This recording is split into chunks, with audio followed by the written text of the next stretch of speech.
अस्सलाम वालेकुम दोस्तों, कैसे हो? उम्मीद है कि सब खैरियत से होंगे।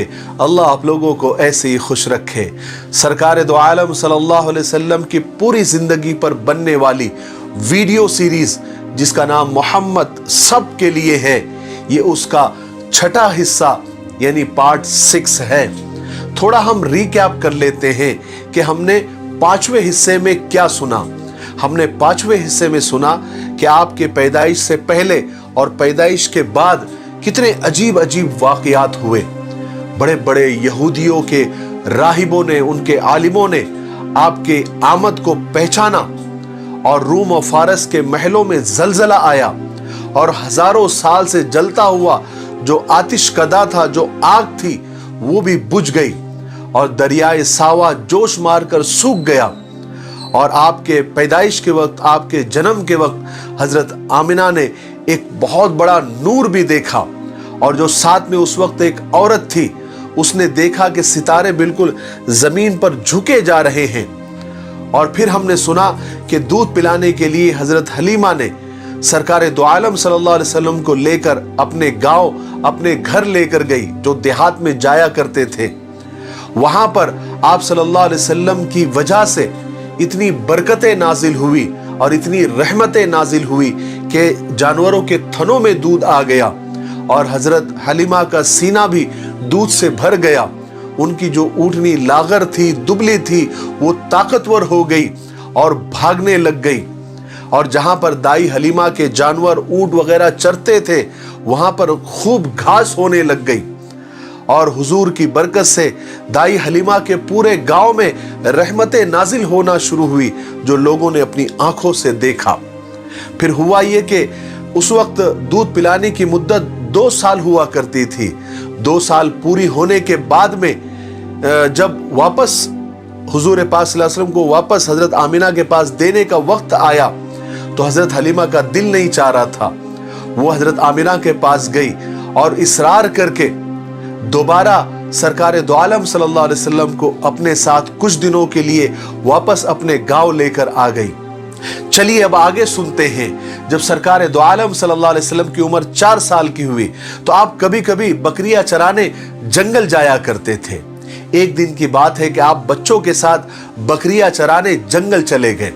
वहां एक जगह बैठकर आप बकरियों की देखभाल करने लगे कि बकरियां चर रही थी और दूसरे बच्चे खेल कूद में लगे हुए थे। बिल्कुल दोपहर का वक्त था। जिब्राइल अलैहिस्सलातु वस्सलाम और कुछ फरिश्ते अचानक आपके सामने आ गए। हजरत जिब्राइल के हाथों में एक सोने का खूबसूरत तश्त था और उसमें जमजम का पानी और कुछ बर्फ जैसा उसके अंदर था। हजरत जिब्राइल अलैहिस्सलातु वस्सलाम ने सरकार दो आलम सल्लल्लाहु अलैहि वसल्लम को जमीन पर सीधा लिटाया और फिर आपका सीना चाक किया, यानी सीने को फाड़ा और उसमें से दिल को निकाला और जमजम के पानी से खूब अच्छी तरह से धोया और फिर 2 टुकड़े खून के जमे हुए निकाले और उसको निकालकर बाहर फेंक दिया और कहा कि ये शैतान का हिस्सा है। और दिल को उस सोने के तश में डालकर अच्छे से धोने के बाद फिर उसको अपनी जगह पर, अपने मकाम पर रख दिया और फिर सीने को बंद कर दिया और उस पर अल्लाह के हुक्म से हाथ फेरा, तो वो सीना जैसे कि वैसा हो गया जैसे वो पहले था। रिवायात में आता है कि दिल को इसलिए धोया गया कि दिल में जो गुनाहों के मादे होते हैं उससे बिल्कुल हुजूर का दिल पाक हो जाए और कोई गुनाहों का नामो निशान भी बाकी ना रह जाए।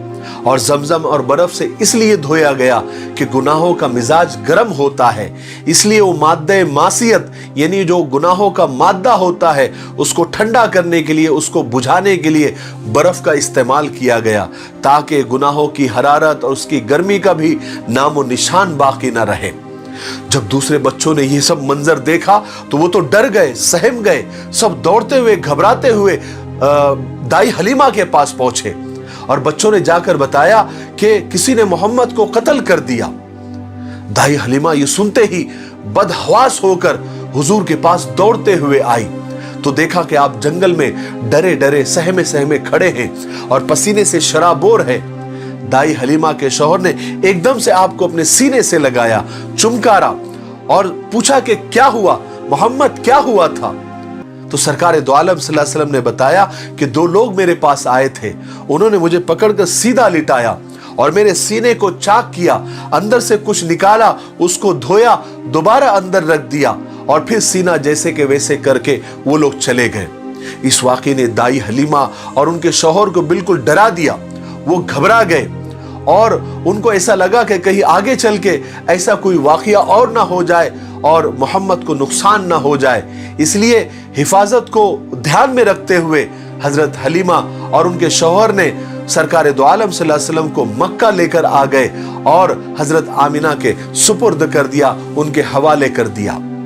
अब चूंकि हुजूर मक्का में अपने घर वापस आ चुके थे, जहां आपकी अम्मी, आपके दादा आप पर जान छिड़कते थे, आपका हर वक्त ख्याल रखते थे।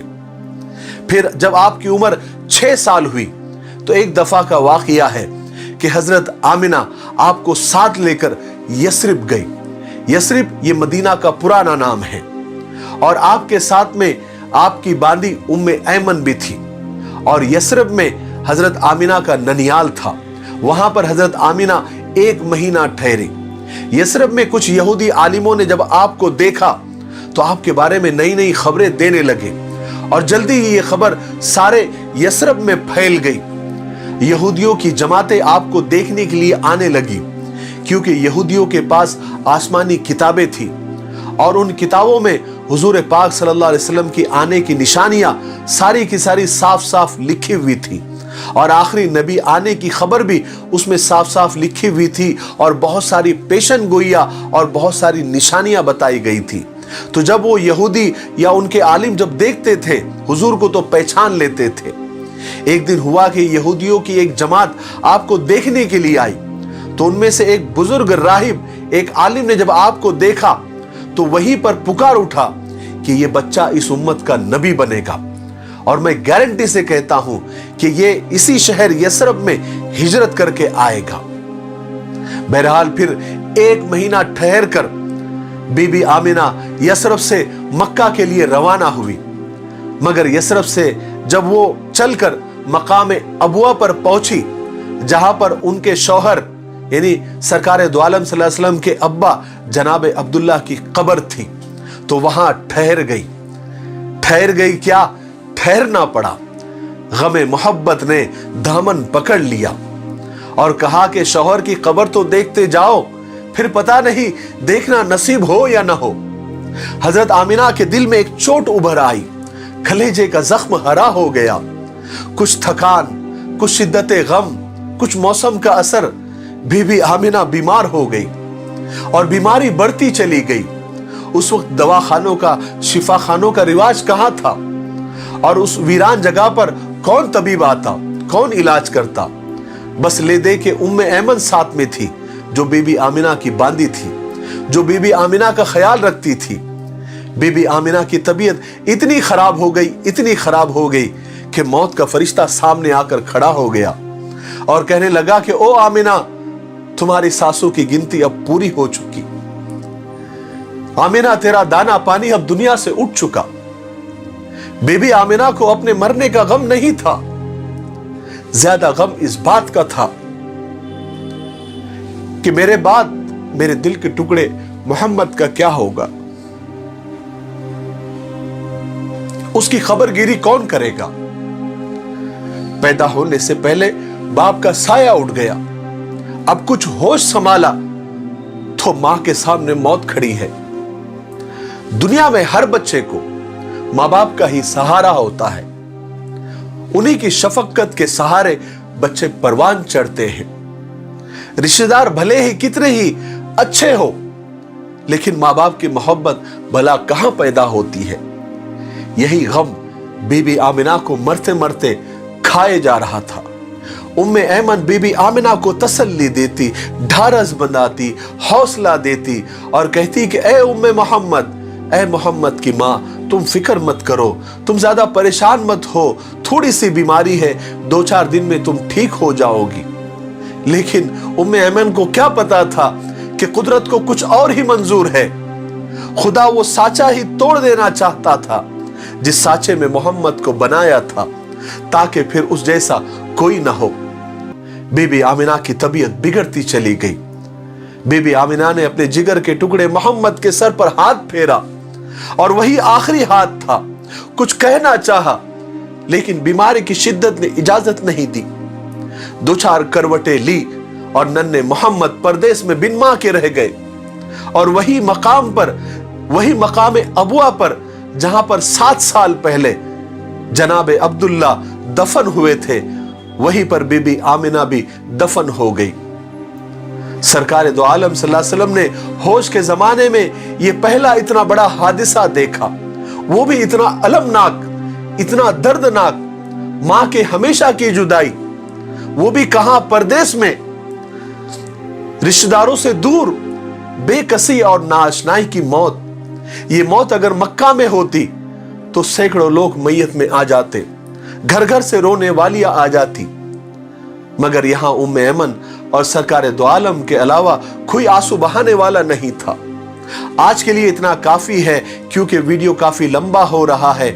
हम 7वें हिस्से में आपको बताएंगे कि सरकार दो आलम सल्लल्लाहु अलैहि वसल्लम पर बचपन में ही कितने गमों के पहाड़ उन पर टूटे, लेकिन आपने सब्र किया और कयामत तक आने वाले इंसानों को यह दर्स दिया कि मुसीबतों से, परेशानियों से घबराए नहीं, क्योंकि वो अल्लाह ही देता है और सब्र भी अल्लाह ही देता है और सब्र के बदले में जन्नत भी अल्लाह ही देता है और सब्र करने वालों के साथ अल्लाह होते हैं। और इसके आगे के वाकयात हम 7वें हिस्से में आपको बताएंगे। तब तक आप थोड़ा सा इंतजार करें। तब तक मेरे लिए, पूरी उम्मत के लिए और पूरी इंसानियत के लिए खैर और भलाई की दुआ करते रहें। अस्सलामु अलैकुम व रहमतुल्लाहि व बरकातहू।